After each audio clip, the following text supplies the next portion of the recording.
여러분 안녕하십니까? 오늘은 엄청난 의미를 가지는 단독 정보 하나를 말씀드리겠습니다.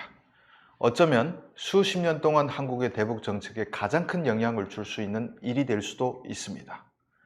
바로 말씀드리겠습니다. 지난달 8일에 시진핑 중국 국가주석이 북한을 1박 2일간 방문했습니다. 제가 늘 말했지만 방북 관련 공식 보도엔 북한과 중국이 어떤 내용을 교환했는지 나오지 않습니다. 그리고 시간이 흘러야 정보들이 흘러나올 수밖에 없다고도 했죠. 이번에 시진핑이 들어가 북한과 이런 밀약을 맺었다고 합니다. 앞으로 핵실험과 대륙간 탄도미사일, 즉 ICBM과 같은 대량 살상 무기 시험은 반드시 중국에 통보하고 중국의 동의 하에서만 진행해야 한다.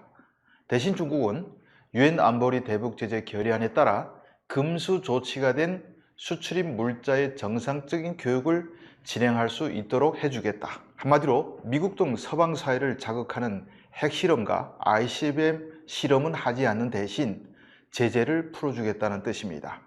이 제안을 김정은은 당연히 받아들였다고 합니다. 제가 이 정보의 출처를 당연히 자세히 밝힐 수는 없습니다. 북한에서 나온 정보인지 아니면 중국에서 나온 정보인지도 말씀드릴 수는 없습니다. 하지만 제가 오랫동안 알고 있던 신뢰할 수 있는 정보원이고 또 신뢰할 수 있다고 보기 때문에 유튜브에도 밝혔지만 동아일보 칼럼에서도 이 내용을 다루었습니다. 우선 이런 밀약이 나오기 전에 시계바늘을 돌려보면 시 주석은 5월 13일부터 4월 동안 중국을 방문한 도널드 트럼프 미국 대통령과 정상회담을 했습니다. 회담 뒤 백악관은 두 정상이 북한을 비핵화한다는 공유된 목표를 확인했다고 밝혔는데 중국 신화사는 조선반도 등 중요한 국제 및 지역 문제에 의견을 교환했다라고만 발표했습니다. 벌써 양국의 발표에 뭔가 의미심장한 균열이 있다는 것이 느껴지죠. 트럼프 방중 이후 시 주석은 7년 만에 바로 북한을 찾아갔습니다. 이때의 방북 보도엔 양국 사이 핵 문제가 언급됐다는 공식 보도는 없었습니다. 그래서 한국 언론들은 중국이 더 이상 북한의 비핵화를 언급하지 않았다 이렇게 주목했지만 사실 북중 관계에서 비핵화를 빼고 또 대화할 것이 얼마나 있겠습니까? 김정은과 유해 밀약을 맺은 시 주석은 9월 미국을 국빈 방문하게 됩니다. 이때 아마 제 생각이지만 북핵 보유의 현실을 인정하고 북핵 폐기는 불가능하니 관리를 하자 이런 식으로 트럼프 대통령과 만나 대북 정책에 대한 양해를 구할지 모르겠습니다. 이를 통해 중국과 미국은 북한의 호전적 도발을 억제하고 관리하고 있다는 점을 보여주는 동시에 북핵 문제를 잠시 수면 아래로 가라앉혀 이란과 우크라이나 전쟁 등 급한 불을 끌 시간을 벌게 됩니다. 지금 트럼프 대통령에게 북핵 문제는 중요한 일이 아니죠. 중국은 북한이 핵실험과 ICBM 발사와 같은 대형 사고만 내지 않으면 시선을 끌지 않고 한반도 상황을 관리할 수 있습니다. 이런 미략은 김정은에게도 나쁘지 않은 것이 이미 핵무기와 ICBM 능력은 입증했기에 가장 시급한 민생 문제에 집중할 수 있게 된다는 의미가 있습니다. 북한이 핵무기가 있는 것은 다 아는데 이제 핵실험 해봐야 뭘 얻겠습니까? 자, 그러면 이런 미략의 의미가 무엇인지 말씀드리겠습니다.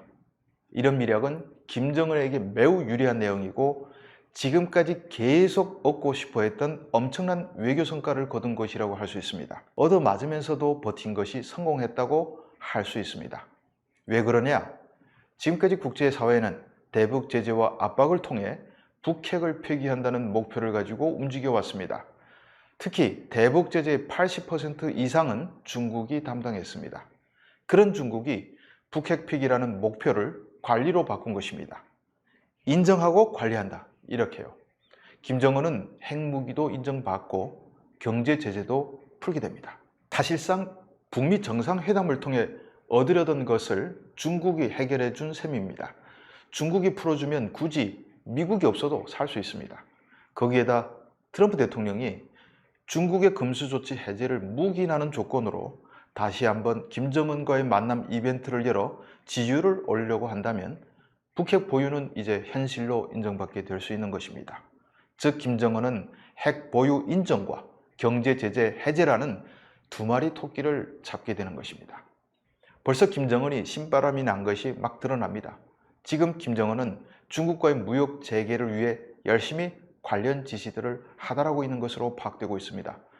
대표적인 것이 신압록강 대교 연결입니다. 중국은 신압록강 대교를 2014년에 건설했는데 이는 북중 교역의 70% 이상을 담당하는 조중우이교가 1943년에 건설돼 매우 낡아져 병목 현상이 심했기 때문입니다. 하지만 지난 12년 동안 북한은 신압록강 대교 관련 시설 공사를 하지 않고 방치했습니다. 중국의 대북제재 동참에 대한 불만 때문이었습니다. 하지만 4월 왕이 중국 외교부장이 시 주석의 방북 조율을 위해 북한을 다녀간 뒤로 급작스럽게 중국 국경절인 10월 1일 전까지 신압록강 대교 관련 시설 공사를 무조건 완공하라는 지시가 하달됐습니다. 한국 언론에는 지금 북한이 신압록강 대교 인근 공사를 열심히 하고 있다는 사진 자료들만 공개됐는데 제가 오늘 단독으로 말씀드리면 김정은이 요구한 개통일은 중국 국경일 전입니다. 지금 신압록강 대교 북쪽 구간에는 보세 창고 건설 등이 본격적인 공사가 벌어지고 있는 것이 다 보입니다. 과거 북한은 세관과 상품 검사소, 국경 통행 검사소들의 신압록강 대교 개통을 위해 필요한 시설물을 건설할 부지와 자금을 날아준 적이 있습니다. 하지만 북한이 돈이 그리 많겠습니까? 지급한 자금 액수가 워낙 적고 또 빨리 완공하라는 독촉도 없어 건설은 조용히 흐지부지 된 바가 있습니다. 그런데 최근에 건설 자금을 받은 기관에 대한 당과 검찰 안전성의 연합 검열까지 붙으면서 공사 재개에 불이 붙었다고 합니다. 위의 내용도 아직 외부에 알려지지 않은 내용입니다. 또 다른 움직임도 포착됩니다. 지금 조중우이교를 찍은 최근의 사진들을 보면 어마어마한 차량 행렬이 북한으로 건너가고 있는 것이 포착됩니다. 다리가 막힐 지경입니다. 이게 무슨 물량이냐? 양강도 해상 맞은편 중국 지린성 창바이현에 쌓여있던 각종 금수 물품과 차량들입니다. 즉 밀수를 위해 장백에 쌓여 있었던 것이 지금 단동으로 방향을 돌려 북한에 들어간다는 의미입니다. 다시 말하면 북한에 밀수로 들어가던 물품들의 공식적인 무역을 중국 당국이 이미 인정해 주고 있다는 뜻이기도 합니다. 더 나아가 러시아에 이어 중국까지 이젠 유엔 대북제재 결의안을 따르지 않고 있다는 증거이기도 합니다. 물론 중국이 가장 강력한 대북 제재였던 2017년 유엔 안보리 대북결의 2371호를 어느 정도 무력화할지는 좀 더 지켜봐야 합니다. 중요하게는 중국이 북한의 광물, 수산물 수출과 임가공 교역을 어느 정도까지 허용해 주는지에 달려있다고 할 수 있습니다. 이 3대 항목은 과거 북한 수출액의 90% 이상을 차지했습니다. 중국이 금수 물품 수입을 눈감아 주는 것에서 한 발 더 나아가 유엔 제재로 수출이 금지됐던 북한 핵심 수출 품목까지 받아들인다면 이젠 더 대북 제재가 유효하지 않다는 의미가 됩니다. 즉 제재를 통한 북핵 폐기는 완전히 가능성이 사라지는 것입니다. 이렇게 되면 이제 김정은에겐 꽃길이 열리게 됩니다. 핵을 안고 가는 김정은의 꽃가마를 어떻게 해야 할까? 이제 우리 정부에게도 참으로 무거운 숙제가 생겼습니다. 제재를 통한 압박이 먹히지 않는데 그렇다고 북한을 무시할 수도 없습니다. 그럼 핵을 인정하고 북한과 거래를 한다는 것, 이것은 수십 년의 대북 정책을 완전히 바꿔야 한다는 것을 의미합니다. 우리도 핵을 가져야 하는지, 핵을 가질 수 없다면 핵무기를 갖고 협박하는 북한을 어떻게 상대해야 하는지 그 해법을 찾아야 합니다. 물론 이런 해법이 특정 정부의 입맛에 맞게 몇 명의 관점으로 정해지는 것이 아니라 정말 다양한 진영의 전문가들이 모여 결론을 만들어야 할 것입니다. 방향을 잃은 대한민국의 대북 정책은 어디로 가야 하나?